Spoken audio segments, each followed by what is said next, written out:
Good morning. My name is Aisha Chugtai, and I'm the chair of the Budget Committee.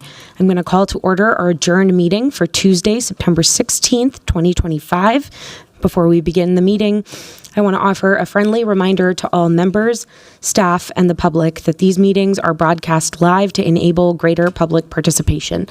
These broadcasts include real-time captioning as a further method to increase the accessibility of our proceedings to the community.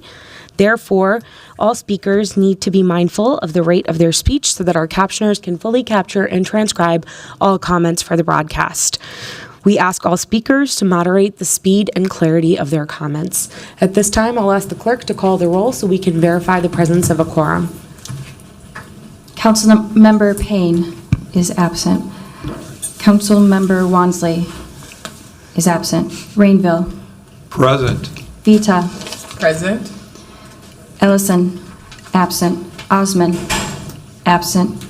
Cashman. Present. Jenkins. Absent. Chavez. Present. Chowdhury. Present.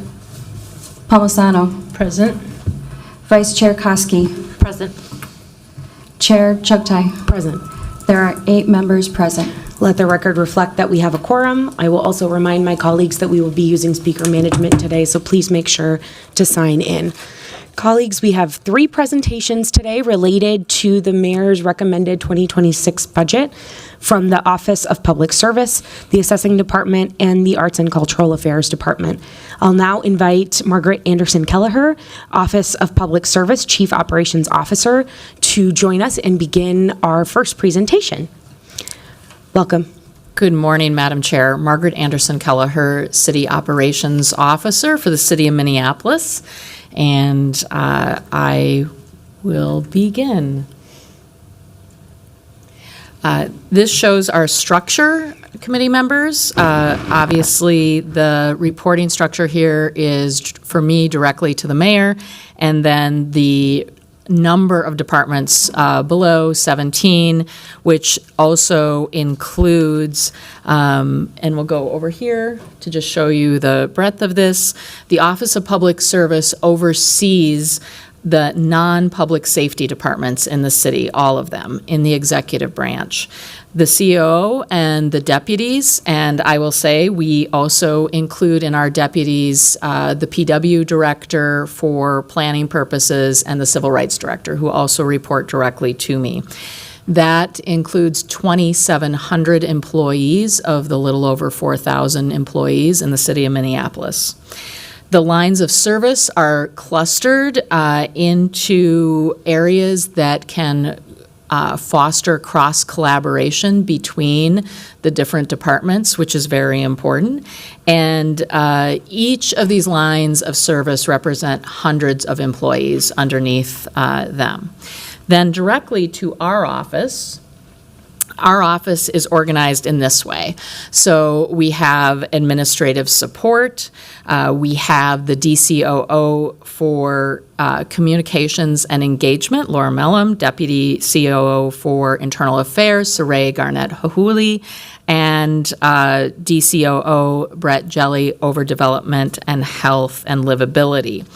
We also have a number of people who work on special projects, coordination across the enterprise.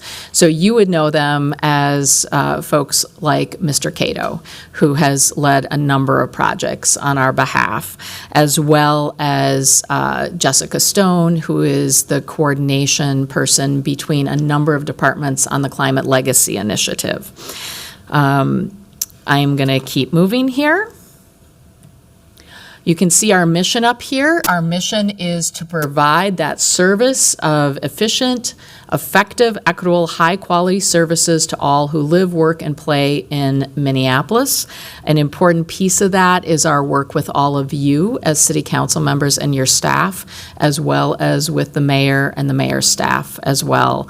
Often these are overlapping issues that we are dealing with and working through, and so we try to do that sort of coordination. We make sure that residents as well as businesses and visitors have the information they need. They can easily connect with the city through tools like 311, and Minneapolis is recognized nationally as a clean, healthy, and thriving city. We do lead often the coordination and implementation of both the mayor and council's objectives to meet enterprise goals and serve the residents of Minneapolis.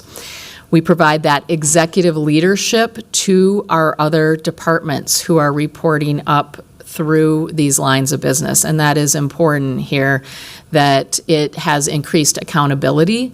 Department heads all have their own development plans. They do regular check-ins with their DCOOs or with me if they're reporting directly to me. We also are working very hard to continue to break down those silos that exist in large organizations, and I think we can see some good evidence of that in many of the projects we've been leading or assisting in. And then, of course, establish supportive and trusting environment within the enterprise for employees. I want to highlight some of our achievements in this past year. So the ongoing executive leadership and cross-functional leaders engaged in a number of enterprise projects. So we work as well on public safety reform. I was listening in to MPD's presentation yesterday, and you heard them reference the IT department. You heard them talk about OPCR in the Civil Rights Department, and it goes beyond that. HR, finance, a number of supportive engagement. Climate and resilience work lives under our part of the organization, working between health and public works, as well as others. The strategies, and I will just say and note the very sad and unfortunate shootings of the last 24 hours here, but our work on unsheltered homelessness is an important piece of our work that we continue to do. Also supporting immigrant communities, managing public health issues, providing more opportunities for stakeholders to participate. Some of the community engagement projects that we have engaged in help lead and then transition often to other departments, but the work at George Floyd Square, the work on the Future Democracy Center, and the Climate Legacy Initiative. Another highlight this year, and I believe most of you have met Adam Fetcher, who is the new Chief Communications Officer. Having a Chief Communications Officer for the City of Minneapolis with a unified communications department and plan has been a lot of work. I want to commend Laura Mellum on that work. And then, of course, these special events that have lived within our office, things like Open Streets, the Big Honkin' Truck Parade, Dinner du Nord, and a myriad of other smaller events that we assist on along the way.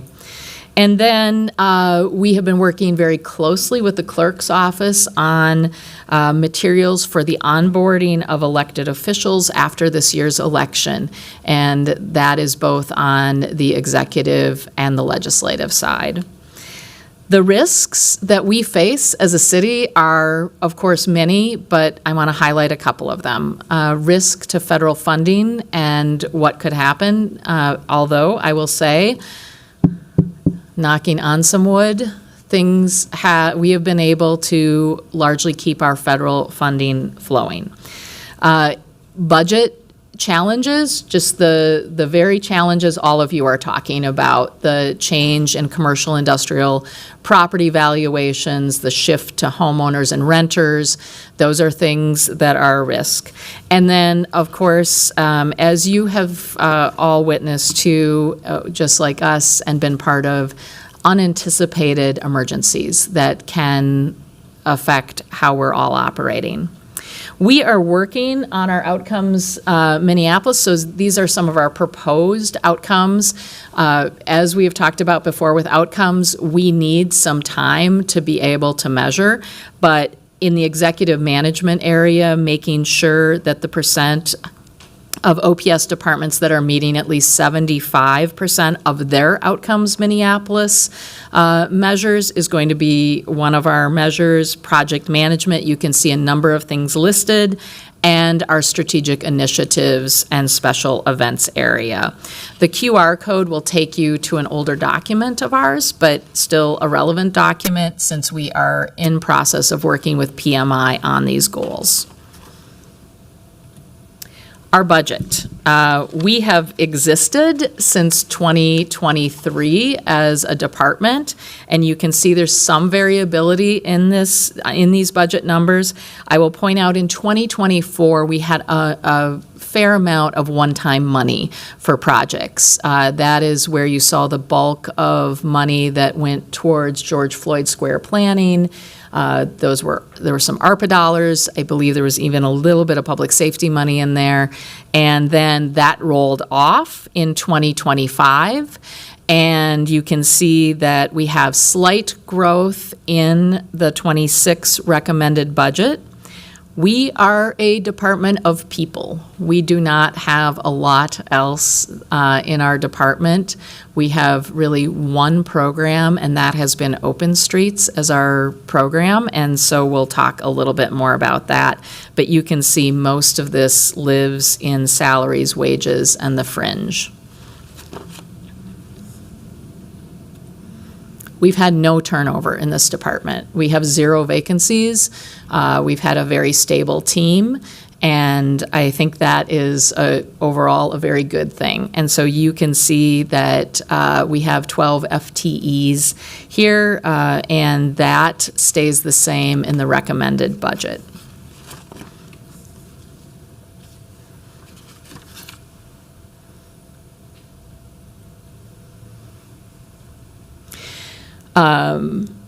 Again, we will continue to focus on that executive leadership, on project management for George Floyd Square, obviously hoping that that project is moving forward. There still will be a number of things to work on there.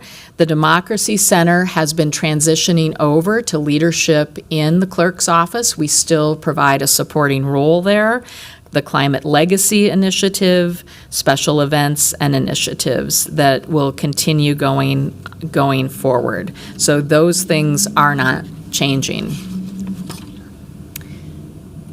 We had a budget target as well, and we were given the task of preserving our employees as a high priority.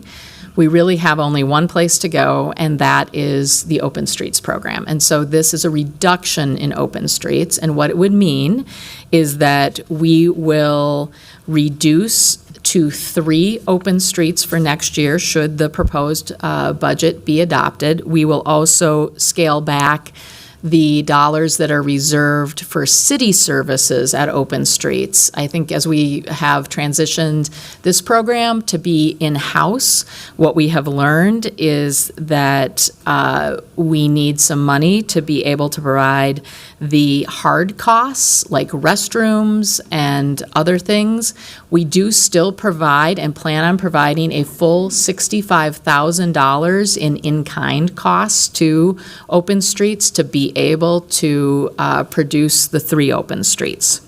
I will also tell you, should we have any changes in our budget, our high priority is to preserve Open Streets. And so we are looking for anything that might allow that to take place. So that reduction is almost $111,000. And Madam Chair, that is my presentation, and I will stand for questions. Thank you very much for that presentation. Colleagues, are there any questions or comments for the COO? Oh, and I will note that we have been joined by Councilmember Osman in this meeting as well. I see Councilmember Cashman. Thank you, Madam Chair. Thank you, COO Anderson Kelleher. Can you just remind me what the OPS total budget is? Yes. Madam Chair, Councilmember Cashman, it's a little over $3 million for a department. Thank you.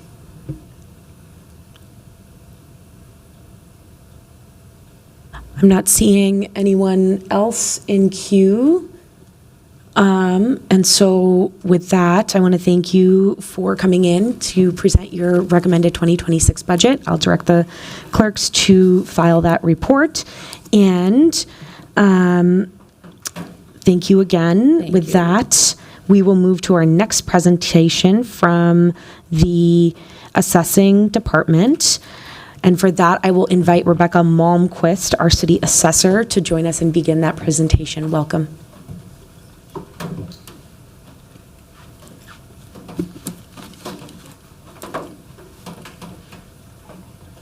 Thank you.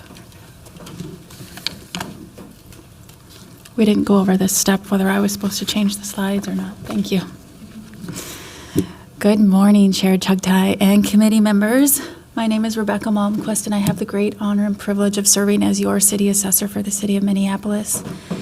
I am joined here today by several members of my leadership team, and once I get to the org chart slide, I will introduce them for you. So let's just jump right in here. This is just demonstrates where our department really lives within the city ecosystem. And we are, I believe, COO Keller Anderson just referred to as clusters. So we are in the internal services cluster reporting to DCOO Garnett Huhuli. This is our current organizational chart. We have made some minor changes as we have done some recruitment over the course of the past year. Our number 2 position, the Director of Assessments, we've recently filled by Rob Williamson. Rob, if you could quick raise your hand. He replaced Nancy Wojcik upon her retirement. We also have the Manager of Assessment Services on the left, Ben Bedard. I don't think Ben's with us today. And then we have Chief Appraiser Brian Kieser, and he is not with us today because he is actually sitting on the stand testifying on one of our office buildings downtown in tax court today. And then we have our 3 appraisal supervisors, Brian Messer, Troy Halter, and our newest member, Kelsey Tur. So we just really rounded out our team in the course of the last month. Super excited that we are back to fully staffed. Quickly going over our mission, values, and objectives. You know, our mission, it's been interesting over the course of the past over 10 years that I've been here that we've looked at our mission statement and tried to rewrite it, but we always come back to the same core things about the core work that we do, and it's really around fairness and equity always, and abiding by state law. I think it's very important to include our department values in alignment with the city values because they are things that our team does talk about when we decide on what work we're doing and what way we need to go with when we have issues like, for example, budget shortfalls. So our values are dedicated to meeting customer needs always, always, always. And we also say exceeding their expectations. And we are very serious about that, whether it's when we get calls during the day or when we have concerned citizens that we exceed the expectations they have for local government. We're committed to accuracy always. That's just the nature of our work. And it's important to me that we're accountable for all the things that we do and that we say. We're transparent and honest in all of our dealings, and that we have a team of qualified and talented and motivated and satisfied employees. Going into our objectives, we really have 4 main umbrellas. The first one is property tax administration, and that is again about administering all the property tax programs that we handle, always that it's accurate, ethical, and defensible, and so that we are preserving the fairness in the distribution of the tax burden. The next, I think I skipped over that one. And then property valuations, as you know, we have to value properties every January 2nd according to state statute. Then our next bucket is customer service, and customer service is very important to us while we are seen as on the org chart, we're internal Services Department. Our team are in the field each and every day working with residents and property owners. So customer service is extremely important to our department, and making sure that we're educating property owners and all of our stakeholders so that they're fully aware of what's happening with the assessment and then how that impacts the taxes for our residents. And our fourth bucket is really around our workforce. We're super committed to providing resources for our workforce so that they can meet all their state requirements for their licensure, as well as that they have the personal and professional growth support that they need within the department. They have requirements for licensure that they have to achieve, and we're there to support them along the way. Happy to report that those numbers are increasing, and I will share that with you in a moment. And then our staff it's important to us that our staff is engaged and motivated, and that they enjoy the work that they're doing. And the work that we do in the assessor's office, we are probably one of the least popular departments, I would say. But it is important to me that our staff are professional at all times, and that they understand that when property owners call and they're frustrated or confused, that they have a very important role in informing and educating so that property owners feel supported. I just want to share that our Outcomes Minneapolis is live as well. This is just a little screenshot of some of the our indicators, our measures and indicators that are out there. I'm going to jump into them a little bit more here. But most of our work does fall under the two city goals of housing and public service. So if we look at property valuations, I'm going to really skim over these because I feel like I actually do have somewhat an advantage in this area, that I come and report to you 2 to 3 times a year about all of our performance measures as far as the assessment, and then local boards and tax courts. So I've provided a lot of this to you already. You've heard it this year, and so I don't really need to go over it. I just picked a couple of measures to just show to you here, because I like to show where we're having some pretty strong improvement. And this is the price-related differential, and this measures the equity, the vertical equity of our assessment, making sure that high-valued properties are valued at the same measure as low-valued properties, so that there's not an unequal distribution of taxes. And I'd like to point out the blue line there, and I believe that's our apartment indicator. We were out of compliance on this measure, you'll see, in the past, and our team really, really did excellent work for this assessment and made sure that we were right at that target of 100, we were at 99.9. So just indicating that our assessments are fair, whether we're talking about high-valued or low-valued properties. Next is, this is our compliance with the requirement that we physically view all properties once every 5 years. And so you'll see here that we are on Q2, I would let you know, finish up our quintile assessment for 25 and be on target as well. I believe that we started this morning in Hawthorne, and we'll continue to make our way around the neighborhoods throughout the city this year that we were assigned to. But that one is one of the ones that we are in 100% compliance. Moving on to property tax administration, this is some of our local board outcomes. Again, I included it just for prosperity, not prosperity, what's the word, starts with a P? Posterity, there we go, thank you. But I've reported this information to you already, where we landed with all of our local board outcomes. Do you want to talk briefly about tax court? Because this is, you'll see this later as one of our risks. This is the amount of tax court dollars that we are retaining. So you'll see across the line there that our target is 5%. So if we have $100 million in tax court litigation, that we would only lose 5% of that. That's our target. Our tax court amount of value under petition has increased dramatically over the past 5 years. I believe since 2020, it's increased 54%, and we're up to over $13 billion under appeal in the city, which is a large portion of our $65,000 or $65 million tax base, and so I think it's about 20%. And so that is definitely a risk that we are facing, especially as the tax court changes the rules around the tax court and how fast cases come up for trial now. We used to have a year or several years to prepare for trial, and now we're sometimes having less than 6 months. And so it just puts a much more strong burden on our department to be able to manage those cases and get them done effectively. And so you'll just see that right now we are forecasting that we will have a higher degree of loss in our tax court outcomes. I just wanted to share this one because these are some measures that we've added and that we are doing the work of collecting. We're collecting work around our staff response time, making sure that we are meeting taxpayer expectations, and our expectation is all responses are answered within 2 days or less. Typically, they're all within 1 day or less, but we're collecting that data now so that we can report it to you in the future. Moving on to our outcome measures around workforce. Here, I'll just share with you some of the indicators that we include. The first one being about our BIPOC and female representation in our department.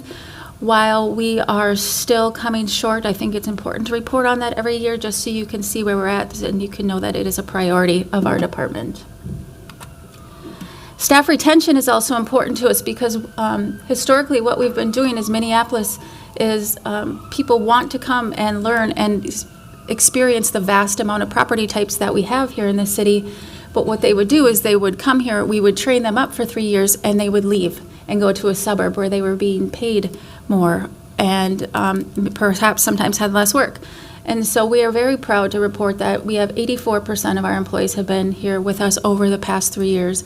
And so that's when I speak to how important the workforce development is, making sure our employees enjoy where they're working and they feel safe and they feel supported. We also think it's important to, instead of just looking at our current representation, looking at where we're coming in with our applicants as we continue to try to have our staff represent the community that they serve. The last indicator there is staff certification, and all of our staff are, 33 of our 38 staff have requirements by in-state statute about how much education they have to receive and the licensure levels they need to receive. The SAMA certification that I've indicated here is the highest designation licensure in the state of Minnesota. And right here, I think we're indicating just over 40%. Super happy to report, though, that we just had a couple in the past few months, so we are up over the 50% threshold. I think 17 of our 33 staff members now have this designation, which is excellent. Going on to our achievements and risks and things that we've learned. Achievements here, I say fully staffed is the first one, but I'm going to back up and actually say the 2025 assessment was the first assessment that we set in our new CAMA system, and we did it with excellence. It was not easy. It was definitely a challenge, long hours, a lot of frustrating moments, but our team did it, and I'm just very proud of that. Then I'll move into fully staffed, and we were fully staffed when I first put this together. However, in the course of the last week, we did have a staff submit resignation, and so we will be losing one staff member at the end of the month. Another achievement I would like to talk about is our legislative participation. We are actively working with IGR and our legislative liaison that works for our state professional association. Our staff have been down or in St. Paul either attending or testifying as needed, and I think it's really important that the Minneapolis face is out there. We've had a lot of legislation specifically about only Minneapolis properties. I feel it's important that our city, our department is there to represent them. We are doing an excellent job implementing our field mobile technology, and so that's a major plus as we look to eliminate as much paper as we can. There's been some hiccups along the way, connectivity and things like that, but the staff are out in the field today, I believe, with their tablets, and so that's great news. I also think it's always important that we offer our staff the option of participation in our professional associations. And we have Troy with us here today, who is one of the vice presidents of the Minnesota Association of Assessing Officers. We have a handful of our staff that are state instructors, so our staff are the ones helping educate assessors across the state. And I think that's of great value. Kelsey was just teaching last week a class on commercial valuation, and so we're grateful for that. Staff licensure and accreditation I already touched on. We're happy and excited about our staff moving forward there. Another item is because of the archaic system that we used to have, when we went into COVID, we each employee had to have a desktop computer and a laptop computer, and that was just so they could access the system.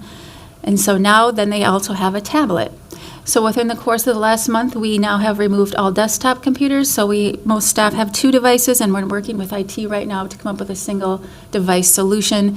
And so that will help out CIO Cameron's team and our team as well, as we don't have to manage as many devices, and it'll be a cost savings as well.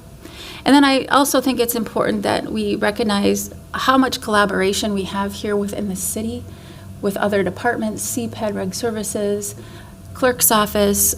We have a high number of data requests. And then the collaboration outside the city, across the street with Hennepin County and our surrounding jurisdictions and counties that we have, and with the state of Minnesota, strong collaboration and communication to make sure that the city is successful and informed about everything that's happening so that we can do our work. When I switch over to the risk side, COO Keller Anderson brought up property tax shifts, and I put this on here as our first one. While we don't cause the shifts, we deliver the shifts, and we are fully aware of it. It makes us even that more dedicated and focused and concentrating on the next assessment that's coming up, making sure that values are accurate and fair so that the taxes are applied in the next tax year fair and equitably as well. And we're not forecasting what's going to happen with the next assessment, but I'm happy to report that our staff are already working on the next assessment, and we're hoping for really good outcomes there. Tax court litigation, I shared with you that already, that we are seeing a slip in the amount of dollars that are being retained and a very large dramatic increase in the amount of value under petition. Another risk is staff compensation, and I believe last year when I was up here I talked about the fact that our staff did receive increases to compensation after a salary study, which did make us over budget. And now other jurisdictions have seen what we've done and they're taking action, so it's just this vicious cycle of which jurisdiction and cities are currently at the top of the pay scale. So it's just something we always have to be aware of because it definitely impacts staffing. Rapidly changing technological landscape, and I will speak to AI here. We are about to attend our international conference next week, and I would say that about 33 to 40% of the presentations are about AI. And so our staff just needs to be aware of what changes that's going to make for us and bring to us. And I will just say that we are out there, we're doing the work to stay informed, but it's changing so rapidly that it's hard to stay ahead of it. And then the other risk is always legislative outcomes and adaptability. And when I talk about adaptability, if the state passes statutes around classification and evaluation, it's going to impact our system, or we're going to have to change systems, or we're going to have to change processes. So it's with every legislative session, there's something that comes along and that we have to be adaptable to and to change. And the other thing I would just like to mention under risks as well is just keeping our eye on local control for our department and the city of Minneapolis and maintaining the assessment functions. Diving into our budget here, you can see that I believe we have a 3.1% overall increase over last year, $222,000 approximately, and that is let's say due to mostly the salary increases. But I do want to take a moment and stop here and pause and just talk about the history of our budget. So you'll see that in 2024 we saw a spike and then we came down, and that was really due to the increases in funding for our CAMA system. And so that's why you'll see some variations there. And then when we look at the far right column, our total budget this year being requested is $7.4 million. And if we look at these groupings and categories, you'll see that salaries and wages and fringes comprise 83.6% of our budget. Then contractual with our rent and IT, that's about $700,000, so it's 9.4% of our budget. Our capital equipment is our CAMA system. That's the maintenance fees, that's 5.4% of our budget. And then the operating dollars, the dollars that we truly actually have control over, is about 1.6% of our budget. And so I just really wanted to point that out here as we talk about where the cuts in our budget came from. I also wanted to pause here to talk about where we're going to land at the end of 2025. Going into the year, we were forecasting that we were likely going to be under budget. However, if you'll recall, last year, we were over budget due to personnel. But some of that money in that funding was for our CAMA system and the remaining bills. Because we came out completely over budget, we were not allowed to roll any money over just because of finance policies, which makes sense. But that put us behind because there were still bills to pay for the CAMA system. And so that put us behind by $200,000. So now we are forecasting that we are going to be over budget this year, really just because of that last payments that need to be made that couldn't be rolled over from previous year's dollars. Our staffing, like I mentioned, we have 38 staff. We had 0 vacancies. As of October 1st, we'll have 1. And then this is the recommendation coming to you is a reduction in our budget by $25,000. So when our target was given to us, we did the difficult work of trying to examine all the places that we could take from in our budget. But as I just went over with you, our discretionary dollars, and because we only have one program, we don't have other buckets to pull funding from. So it would have, it could have meant staffing. And so I'm so grateful to Finance and the Mayor's Office and Office of Public Service that they listened to our concerns, and this is what they've asked from us.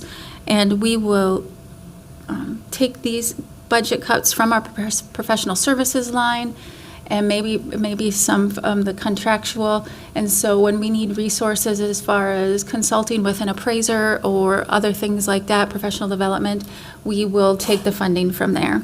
And so we don't expect that it's going to change any of the outcomes for our residents, and we will absorb that. And with that, that's all I have to share with you today. Thank you for your time. Thank you. Thank you, Director.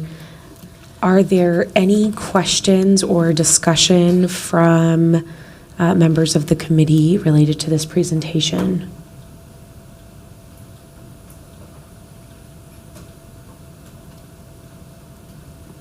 I am not seeing any. Thank you so much for coming in. I will direct the clerk to file that report. And with that, we will move to our final presentation for the day, which is from the Arts and Cultural Affairs Department. For that, I will invite Ben Johnson, Arts and Cultural Affairs Director, to begin that presentation. Welcome, Director. Thank you. Good morning, Chair Chugtai, Vice Chair Koski, and Council. I'm Ben Johnson, Director of Arts and Cultural Affairs for the City of Minneapolis. I am here to brief you on the 2026 Mayor's recommended budget for Arts and Cultural Affairs Department. In terms of the structure of where we are placed in the city, I report up to Brett Jelly, Deputy City Operations Officer in Development, Health, and Livability in the Office of Public Service. Here you can see the Arts and Cultural Affairs org chart. As you can see, we're a small and mighty team. We have 6 full-time employees and no vacancies. Our public arts team is led by Mary Altman and Talia Moore, and our public programs and grants team is led by Addie Gonzalez, Cassie Garner, and Mina Engelvedker.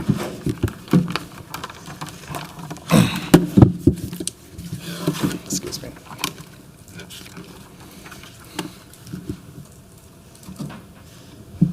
You can see our mission goals and priority objectives. In addition to what you see here, I would just like to state that what we see as our main goal to be for the city is the delivery of cultural services to everyone that lives and visits Minneapolis, lives in and visits Minneapolis, and to provide opportunities to artists and creatives that live in Minneapolis and who also want to work here. We think about those opportunities on a local, statewide, national, and international level, and they are here to service and advance, support, stimulate, and promote a diverse and active arts and cultural environment, recognize and draw on the full potential of Minneapolis' artists and arts organizations, reflect and respond to civic concerns and aspirations, and enrich the lives of the people who live here, work in, and visit Minneapolis. For our priority objectives, Part of our job is to examine and understand the role of the city in the way it does or does not support, incubate, and amplify our many cultural ecosystems and diverse communities so that we can help create policies and programs that fill the gaps and future supports. From our objectives outlines in the Outcomes Minneapolis framework, our programs break down primarily into two categories. And how we deliver these services, that is first through public arts and maintenance, and then also through public programs and grants. In a nutshell, I would highlight that while we manage these programs and deliver these services, we are also in the business of championing Minneapolis as an important local and global art center with progressive ideas and supporting our creative investment in the arts. We actively try to ensure that our programs reflect the global community that live and visit here, and we think about ways to maximize resident participation through the arts. Through management decisions to maximize our existing budgets, what is important to call out here is that of the following. So as a newer department with a full portfolio of work and projects, we have focused our efforts to streamline our administrative operations and grant processes, and we have built these systems from the ground up. We are strategically focusing on our limited funding on programs that will have the most impact that align with city goals. And we have launched an RFP process for art specialists that allow us to have a list of consultants that we can deploy quickly when we have resources in the future. For department-wide race equity impacts, you will see some more data and some slides coming up, but one of the aspects that I'm really proud of is the way that we practice purposeful inclusion. This represents a way of working that is centering the true diversity of artists in Minneapolis and our neighborhoods, and it really puts community first. And we lead with the spirit of relationship building, partnership, and collaboration. A new statistic that we have in our department is that 84% of our awardees are first-time recipients, which I think is pretty great and special to celebrate. This represents a huge lift for our staff who work one-on-one with each awardee, plus those that don't receive awards, to those that are thinking about applying, to have a meaningful relationship to city staff and civic life. This allows the creative members of our community to author the work that they feel is most important to our city, as they often are the frontline workers in responding in the ways that we heal, transform, and celebrate the city through the arts. Why this is important is that we try to help each artist fulfill and maximize their vision of creative work and what they do, and not piecemeal their vision or have to jump through a lot of hoops to achieve their work. This allows our artists and creatives to fully realize their creative vision and artistic capacity, and it's how we help them achieve equity in this community. And their work becomes symbols of the change that they hope to see in the world. Some achievements. This slide represents the extraordinary work that is being supervised by Mary Altman and Talia Mormon in our public arts program. You can see that we are actively working on development of public art and engagement across the city. I will point out there are 3 new public art projects were selected this year. One is the 22nd Avenue Pedestrian Bike Bridge, there's City Hall, and the Democracy Center. But one of the achievements that I feel is really important to bring to light is the work that the public arts team has done with regional Native elders to develop new policies and guidelines for Native American-focused projects, which has helped guide and shape the selection process for the new artistic team creating a work for the public art at Owamni Yamni.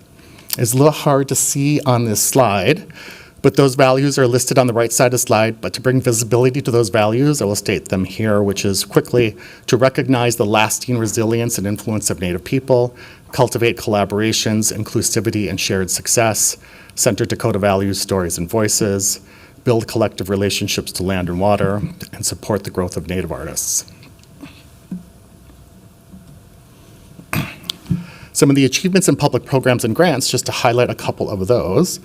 First, we celebrate the selection of Poet Laureate of Minneapolis with Janata Petrus for a 2-year term, and we also shout out our partnership with the Loft Literary Center.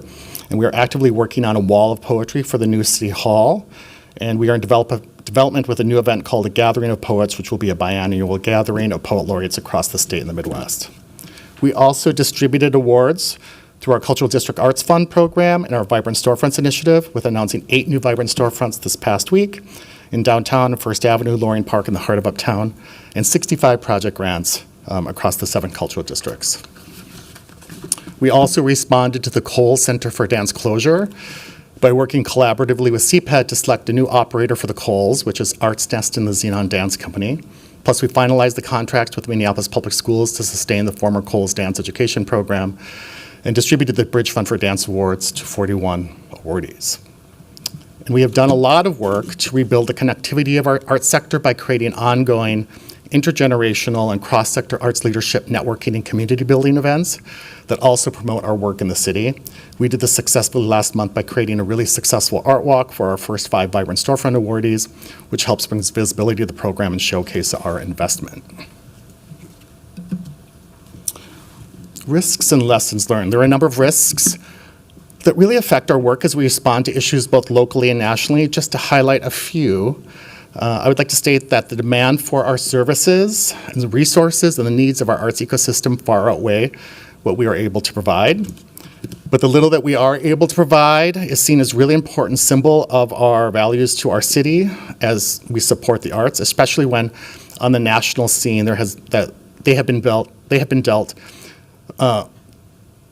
especially one of the national scene that has been dealt, within the cultural sector, really crushing blows to the NEA, NEH, PBS, Public Radio, the Kennedy Center, the Smithsonian, and others.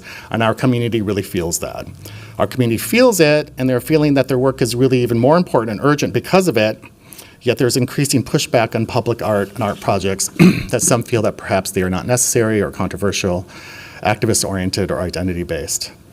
We've also noticed that the arts community really wants the city to be a strong leader to help support the arts community, and that it wants to remind everyone that they're just people here living too, and they're only human, and they deeply feel the impact of the traumatic events in our city, and it affects our ability to apply for their ability to apply for and implement these projects and grants, which is also challenged with the heaving weight of gentrification, rising costs, and the monumental loss of philanthropy in the last few years. Two things that I would highlight from lessons learned from this list. One is that meaningful collaborations across departments and across the community really help to strengthen our work and build trust. And in the short time that our department has been around, we are garnering a lot of traction in our community about how to best support our ecosystem with real care and attention. And it's also our best path to help arts community be more resilient and sustainable. From Outcomes Minneapolis, our performance measures in 2025, here's a quick review. I will note that the 2025 performance measures are still in action, but our outcomes directly relate to the program. So we look at the number of artworks maintained and commissioned in our public arts program. We look at the number of partnerships, events, community served through civic arts, our Polaroid program, arts networking, leadership receptions, all of our work in the music scene, and through our dance program. Grants, we look at the number of awards and funding level, and the funding level for the Bridge Fund for Dance, our Cultural Districts and Vibrant Storefronts program, and the QR code you see here will take you to 2024. We just have a few little data points that we want to share with you, the next 3 slides. So this is some statistics around, these are some statistics around our public art maintenance program and those artists that are under contract. So you can see that we are actively stewarding and maintaining our public assets and the funds for those public artworks. We don't have enough money to always fix everything all at once, so we get an assessment and we prioritize the works that will be treated, the ones that are in excellent condition, and the ones that will be treated in the future. And you can see currently that the 13 projects underway, 85% of our investment goes to BIPOC identified artists. And you can see that we have those 3 artworks selected for this year, and we're actively managing 15 projects to completion. This slide, this is an aggregate of the grants that are awarded through our public programs and grants. That's an aggregate of all of the Cultural District Fund, the Bridge Fund for Dance, and the Vibrant Storefronts Awards. You can see from this racial demographic that nearly 2/3 identify as BIPOC and 1/3 as white. I'll point out on the side that you'll see the level of demand for the grants and the actual awards. So we're experiencing a great demand for the services that we provide. This is a graph that looks at all of our grants through the lens of gender demographics. And you can see that nearly 75% of our awards go to women and non-binary members of the community.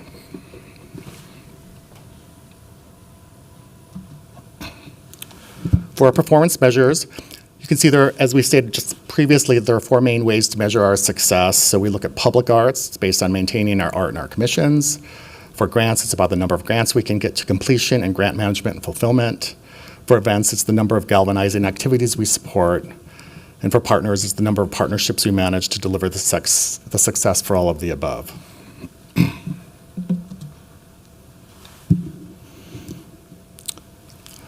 Our departmental budget, so you can see the adopted budget for 2025 in the 3rd column. And then you'll notice there's a bigger leap into 2026. This represents 2 changes. One, in 2026, there's a one-time line item of $300,000 for art preservation in George Floyd Square. Also, there is the moving of the line item of the Bridge Fund for Dance from the Downtown Assets Fund into the Arts and Cultural Affairs budget. This amount in 2026 reflects the 2020 proposed budget cuts. That number should probably potentially reflect down in 2027. These numbers do not reflect the public art capital budget, which will be reflected in the capital budget hearing in the future.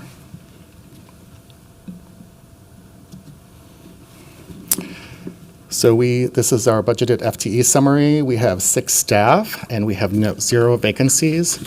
One change that I would point out is in the salaries in 2026 from 2025. There is a 0.3% of our public arts coordinator salary, which is in special revenues, which will move from CDBG funds into the general fund.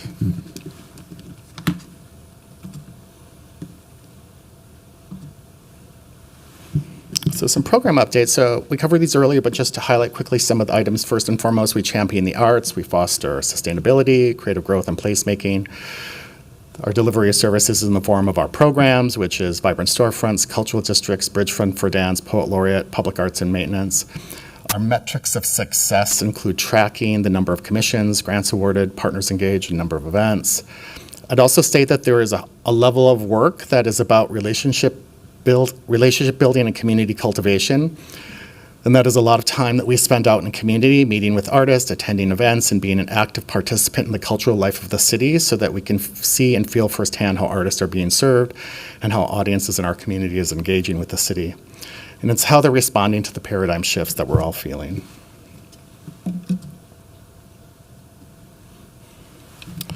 So these are the budget changes and reductions that are recommended in the mayor's 2026 budget. So our civic arts program, we're looking at a $10,000 reduction in this budgetary line item.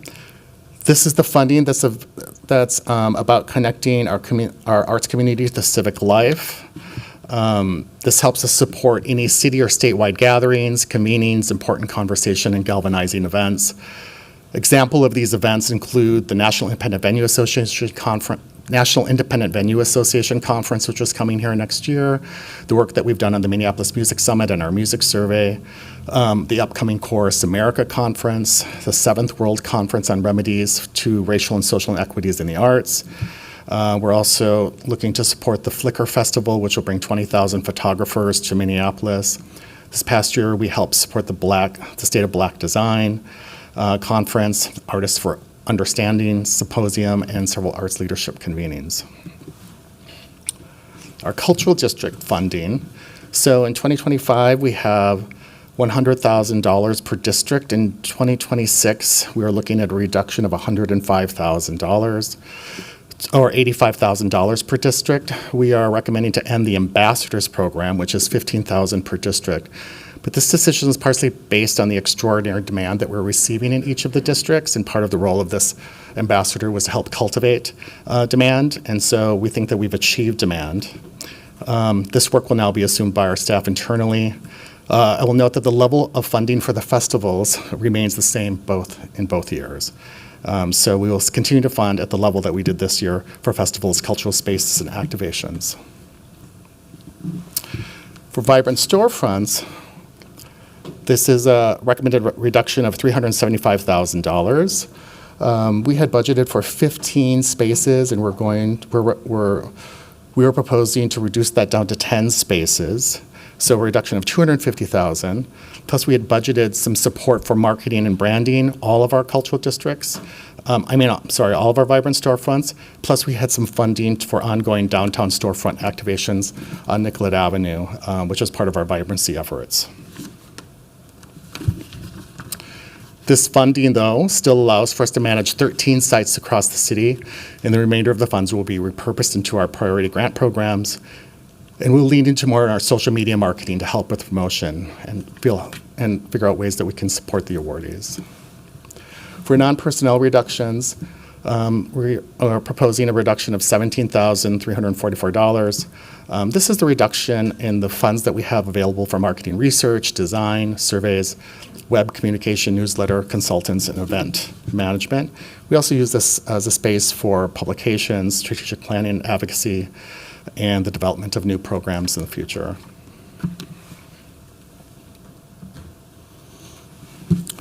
This is a slide just to notice a base budget addition in 2026. This is a one-time only base budget addition for supporting arts preservation for George Floyd Square. This budget goes directly to artist fees, conservator fees, moving and transportation and rigging, and temporary storage.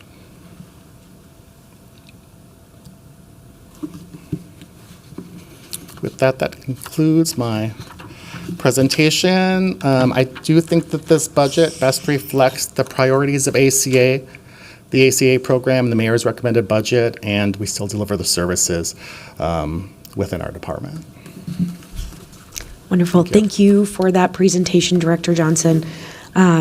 Colleagues, are there any questions or comments related to this presentation? I will first recognize Councilmember Cashman. Thank you, Madam Chair. Thank you, Director Johnson. In the increase to your budget, I see about $1 million added for contractual services. Can you share a little more what that would be spent on? So I think, let's see, how do I go back?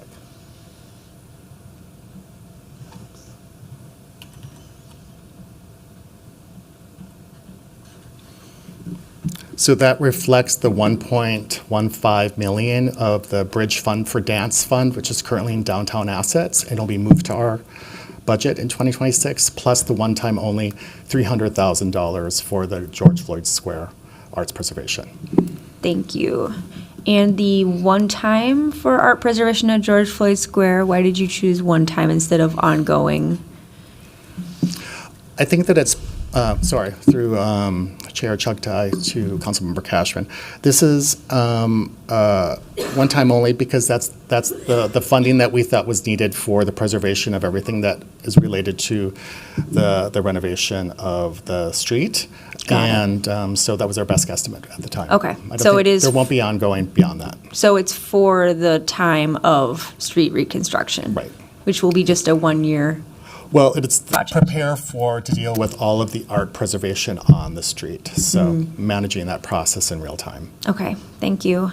Last question here. Vibrant Storefronts has a $325,000 reduction, which is disappointing for me to see as someone who's seen the on-the-ground impacts of this program. And I'm wondering what types of outcomes would be reduced due to this reduction in funding for Vibrant Storefronts. What could we expect with the money that's remaining in the budget for this program? Yes, through Chair Chugtai to Councilmember Cashman. So that's a painful cut to sort of make. But what it does help us do is sustain the impact of the 13 sites that we are investing in. It's just a reminder that when we begin contracts with those awardees, it's a 2-year contract that we make a commitment to, as opposed to all of the other grants that are just project grants. So in terms of looking at the mix of the programs that we are offering, if I were to make a bigger or sustain that program more, I would have to have made bigger cuts in the rest of the budget. And I really wanted to sustain the level of programs that we were offering. That funding will be redirected into all of the work that we are doing in our department and our priority programs. And with the money remaining, do you plan to open up a round next year in 2026 for new awardees? Only if there are vacant spaces. In the current program? Right. Okay. Thank you. Yep. Thank you. We've got a few members in queue, so next I'll recognize Councilmember Jenkins, followed by Councilmember Palmisano. Thank you, Madam Chair, and thank you, Mr. Johnson, for that presentation. The department is doing some really incredible work. I am curious about the art preservation at George Floyd Square, and who will be doing that, and where will those items be preserved? Let's see if Mary Altman is here. Good morning, Mary Altman, Public Arts Supervisor, Arts and Cultural Affairs. Chair Chuck Ty, Councilmember Jenkins. We are currently, in this year's budget, have conservators working with the artists and the caretakers to make a plan for those details. So one of the ongoing discussions we're having is keeping a memorial active during street reconstruction. So what would the artists like for that to look like, and which works could be moved to a space where that could occur, out of the right-of-way, and then which works need to go into storage during construction, what the artist's long-term intent is for those works in the future of the right-of-way. So we're still planning that. So no plan to date. We're in the process of planning, yes. Thank you. Thank you. And then next I'll recognize Councilmember Palmisano. Thank you, Madam Chair. Regarding the reduction to lower the number of the new vibrant storefronts downtown, Loring Park and Uptown, can you tell me how many storefronts did you serve this year approximately, and then what would be the anticipated number with this reduction? So through Chair Chuck Ty to Councilmember Palmisano,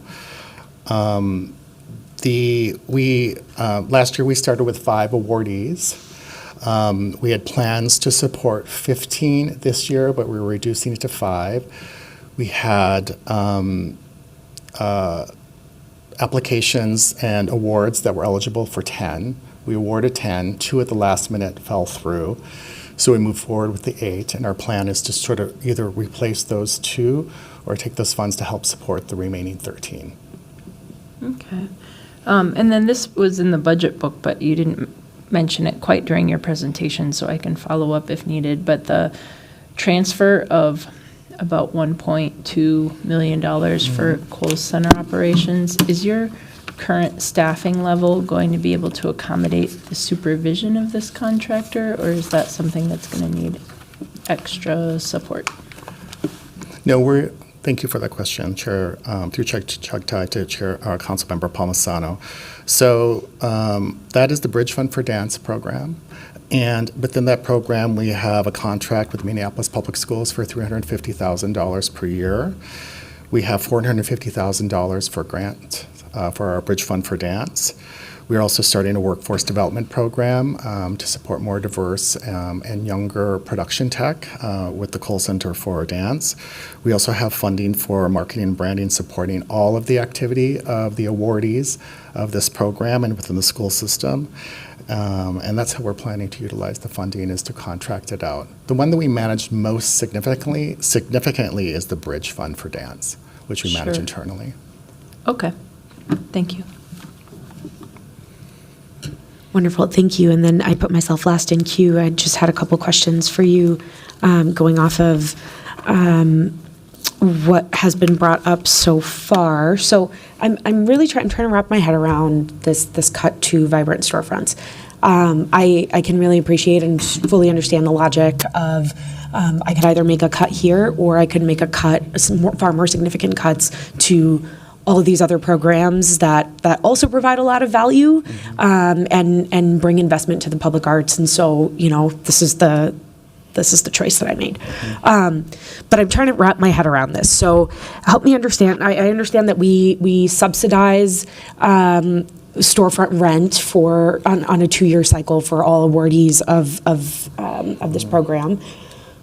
How do you budget for that? So does that all happen all on the front end at once, or is a portion of the vibrant storefronts allocation for next year the continuation of the contract from this year. Thank you for that question, Chair Chugtai. So we receive the funding every year, and when an awardee receives that funding, they get 3 months in advance when they sign the contract. From there, they are reimbursed over the rest of the year based on rent receipts paid and their deliverables. So we manage it year to year, if that answers your question. And to your question about, as I'm projecting around potential fiscal cliffs in the future, it would be much more painful for us to kill a contract in a 2-year contract than it is for us to reduce the amount of grant awards we give in the other areas. And so I just wanted to balance that as best we can, and also really look at the capacity of our staff to manage the level of work that we do. The contracts, it's one thing to contract and identify the space and get the building owner involved in our process. It's really labor intensive, and then we're actually very engaged in them through the course of their time. And it represents a huge investment of work on our staff to manage everybody and their deliverables. And so we just had to look at all of these things from a qualitative perspective. Absolutely. Now, so in last year's budget, something I was really excited about was seeing the Vibrant Storefronts initiative was coming to Uptown, and I think this is a really important piece of the puzzle in the revitalization of Uptown, in particular around the Lake and Hennepin area, and the Rainbow Building is a classic example of a chronically vacant storefront in Uptown for many different reasons. But all that to say, I see a reduction like this, and I'm wondering what type of impact that's going to have on potential contracts that could have come to Uptown, if I'm making any sense. So, help me wrap my head around this piece of the puzzle. Yeah, and I might invite Cassie Garner up here as well, who Sure. has a real detail of all of this. Yeah. But what I would say is that, each opportunity is a real conversation about matchmaking the space with the capacity of the grantee. Yeah. And these are arts organizations, primarily, or cultural organizations, and it's not a retail program, but it's about them having a galvanizing art space. I'm pleased that we have 3 going into the heart of Uptown. We wanted more, and we tried to get more, but it became financially impossible because we limit our rent up to $50,000 per grantee over the course of the year. Some of them are much more. I don't know what the Urban Outfitters space is. We so wanted a place in that space. Just couldn't work it out financially. Yeah. And also in the process of all of the people looking at the spaces, some spaces are more attractive to others than some spaces. So we tried to fill spaces, but there may not be interest in those spaces. And then we have to make choices, or we actually let the property owner make the choice of who they want in their space. We ramp up all of the places, so we don't make that choice. We just make sure they're eligible and vetted so that that hopefully that our investment will be met in terms of making them successful. If That's anything you want to helpful. add to that, or? Like a deer in headlights. Sounds good. Thank you. Awesome. So Wonderful. ideally, we want to maximize and utilize all this funding. And in many ways, I think about this program as like medicine in the wound for areas that feel like they're very starved for culture space. And but I'm really excited about the 3 that we have placed in Uptown. 3 in Loring Park and 2 downtown. Awesome. So, and then just real quick, can you remind me of the reduction to the cultural districts program?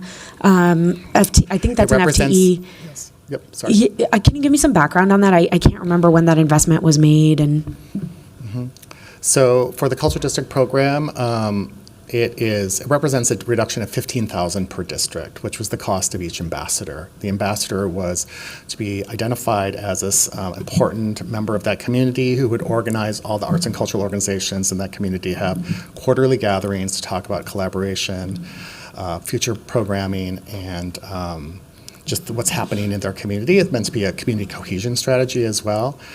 But their primary purpose was also to just sort of queue up the idea of actually applying into the city and applying for these grants and then fulfilling the programs. The grants themselves were to help support, either existing or new festivals to be bigger or stronger, to help support cultural spaces so that they weren't displaced.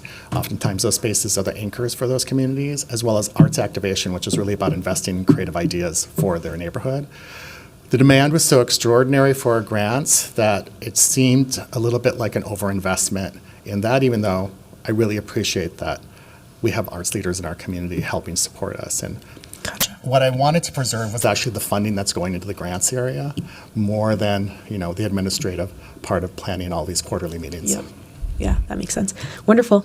That's all I've got for you. I'm not seeing anyone else in queue. Thank you for coming in to present your recommended 2026 budget, and I will direct the clerks to file that report.